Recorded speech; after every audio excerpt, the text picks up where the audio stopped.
sitting here in Ellensburg, Washington with Elena Watts. She is an indie music artist who does music under the name Xetera. Can you tell us a little bit about why you chose the name Xetera? Absolutely. And first of all, thanks so much for having me. Thank it is you an for honor to be here. I am stoked that you're here. I've been looking forward to it all week. Oh, man. Thank you. Yeah, so Xetera is a play on the Latin words ex and cetera, meaning out of and the rest, because for me, music is a huge escape from life.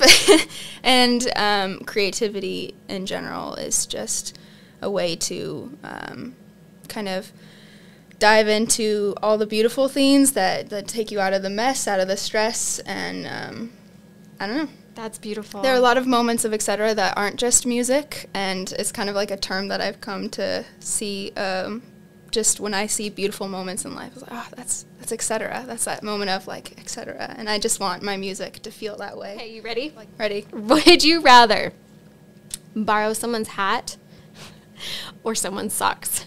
Hat. Why do you say this? We What? argued Socks? over this in the car. Why do you say hat? Wait, are they used socks? So they're like straight from the dresser drawer? you Oh, know? they're straight from the dresser drawer. Yes. Still Or a hat. Yes. I agree. Okay, good. But what are your reasons? The reason is I think it's always fun to try on other people's hats, but I never have the urge to try on somebody's socks. Like ever. figuratively? Or no, I'm just kidding. Yeah. I like that. Yeah. No, yeah, absolutely. Well, so Dallin, who is, again, today behind the camera so our viewers cannot see this or hear him, but we should mic him up eventually. But Dallin and I were arguing about this in the truck on the way over to the interview today, and he said socks, because socks get washed all the time. Oh, okay. And I said, but hair gets washed all the time. That's a good point. I don't know. Let's just leave it at that. All I'll say is I've never once tried on a hat and thought, is this gross? And now I'm going to start thinking.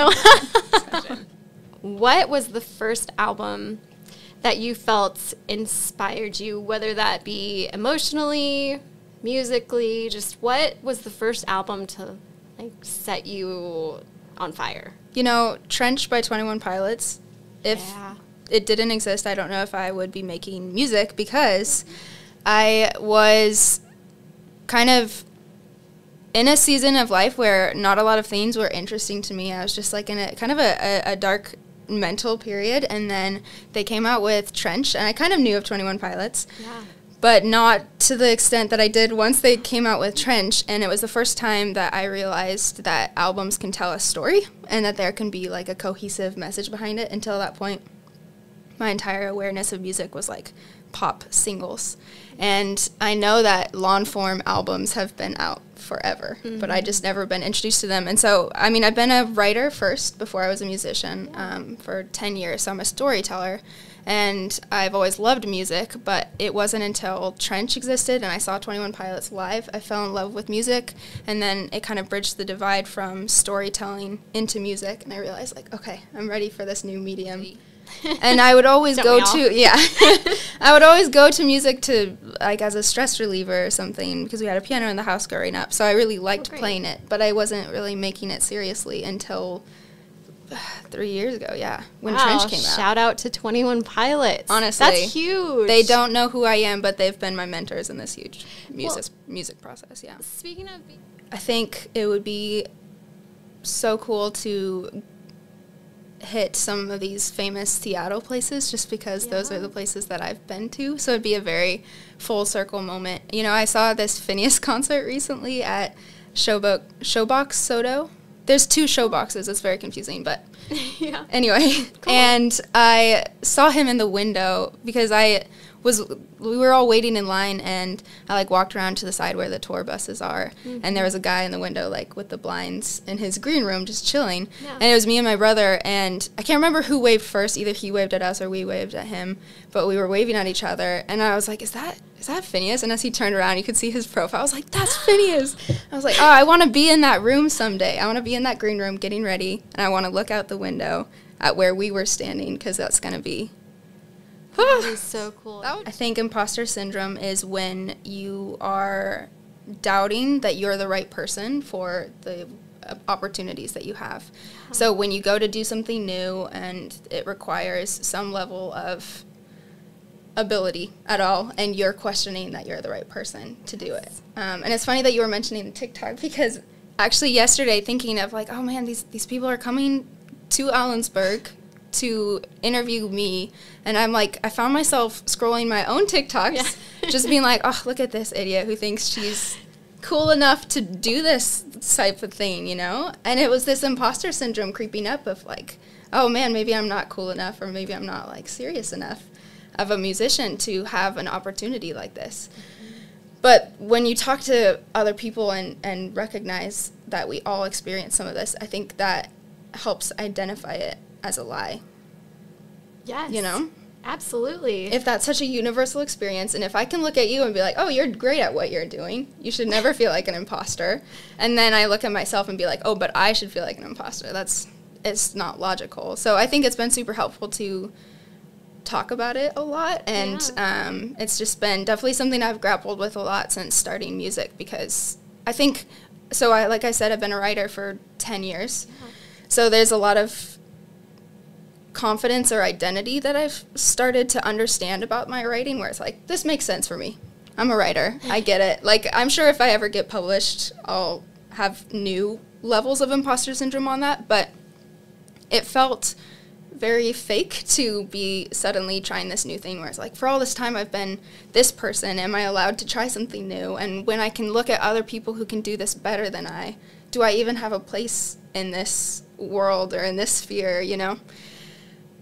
So I've had to just think about it a lot and process it a lot, and every step of the way has been so scary and so exciting.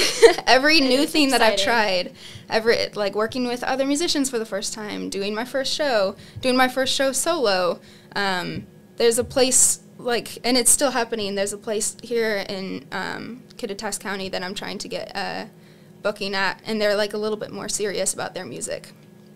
So it's like, once again, am I good enough for it? Am I the right person for this? There's people who can do this better than me. Why am I trying? But it's like, I believe in the process. I think everybody is allowed to try their hand at something that they're passionate about, and that you're allowed to fill up like the same space as people who are more talented than you. And they only got there because they were faking it until they made it. So I'm able to take on more because I understand what that process looks like. I understand now, okay, the week of the show, I'm going to be excited a couple days before.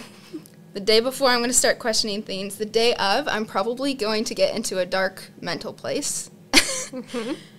Just realistically speaking, and then after the show, I'm going to be, like, on fire, and I'm going to be so excited. I'll vlog it. I'll vlog the whole process, and it's extremely consistent. It's right beforehand.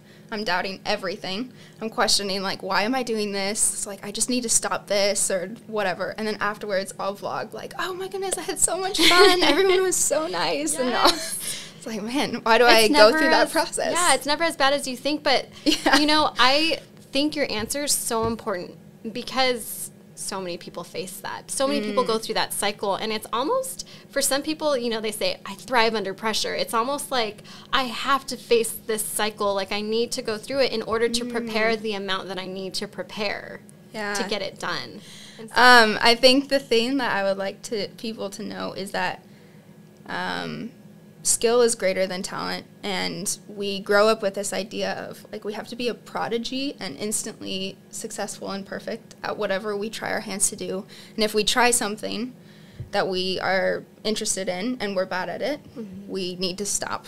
And I disagree completely. I think on the other side of being bad at something is just a whole world of incredible ideas and art that you can follow and experiences that you get to share with people. So never hold yourself back because you think you don't have this born talent, and give yourself a chance to build up that skill instead. Skill is greater than talent. I don't believe that talent exists almost. I kind of think talent is really just people being stubborn at something that they're curious about and refusing to stop. And then over time it turns into skill. And I don't know. Otherwise, you're losing out on, nobody else gets to appreciate the things that you can make. Exactly. You know? The world needs more you and Yes. not more of something they've already seen. So Yes. whatever that looks like, if you feel like it's full of flaws, but it's just character, it's just charm, whatever it is, Yes. the world needs more of that. 100%. Authenticity is the only thing that is like matters anymore, especially in this world of social media, because there's just so much fakeness. Just all like the trends. we all all the need to same be things. real because we need it from each other and from ourselves. Well, thank you for being real with us. Let's do a little bit of a shout out segment. Is there anybody Yes. that you'd like to shout out and say hi to today? Yes. Well, I mean, I already shouted out Eric, my brother, but shout out again. Hi, Eric. Because he really did help me start this. Shout out to my best friend Amanda. She's a photographer in California who's so supportive of everything that I'm doing. Way cool. What part of California is she in? She's in SoCal. Okay. Yeah.